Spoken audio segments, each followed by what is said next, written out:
Their size, shape, and function run the gamut, ranging from beakers and test tubes to petri dishes and vials. Mixing, measuring, storing, or sampling is all in a day's work for a piece of laboratory glassware, built to withstand even the most potent of chemical concoctions.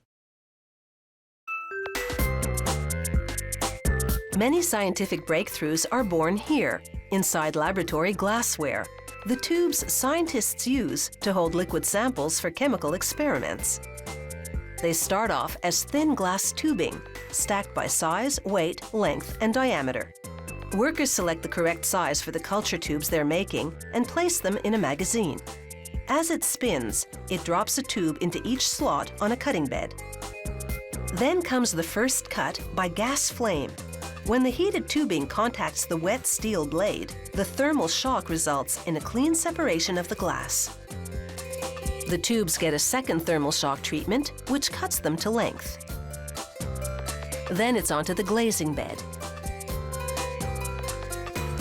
A glazing burner shoots out flames at a temperature of 650 degrees Celsius.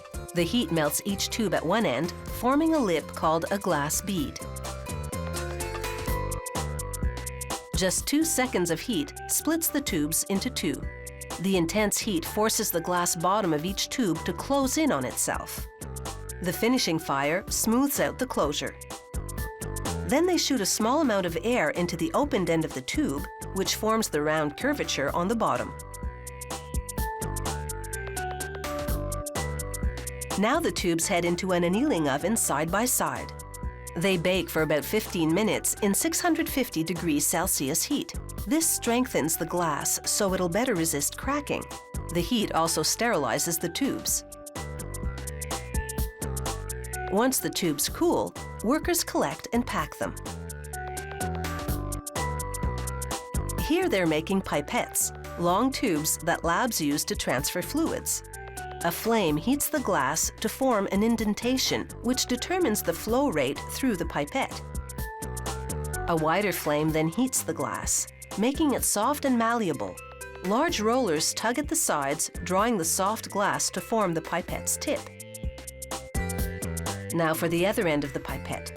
They cut it to length using thermal shock, and again, a glazing burner forms a glass bead along the rim. A cutting wheel slices through the tip end, creating 2 tubes of identical length.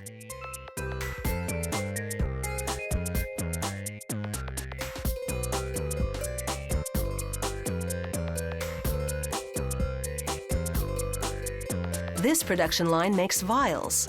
These gizmos, called top turrets, feed large glass tubes into a machine. First, a punch-out burner heats the end of the tube to create an opening.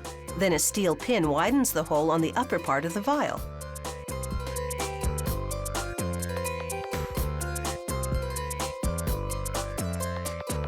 A forming die squeezes the heated glass to sculpt the shoulder, while a steel plug rises from the bottom to open the vial even wider. Then a second forming die shapes the neck.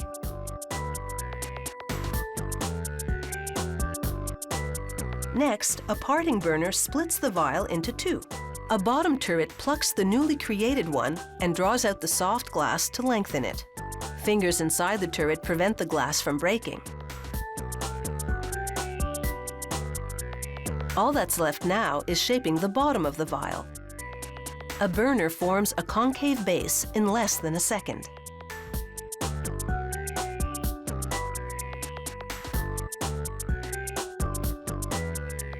The vials now slide down to what's called an afterformer machine.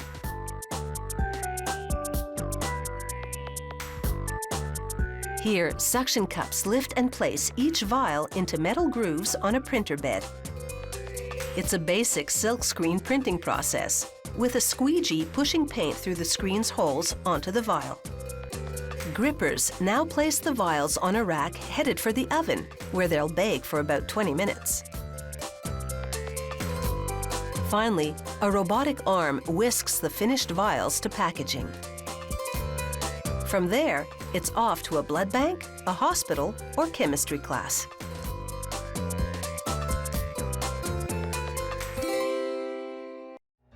I don't never slow up, no I don't take shit, I've got no love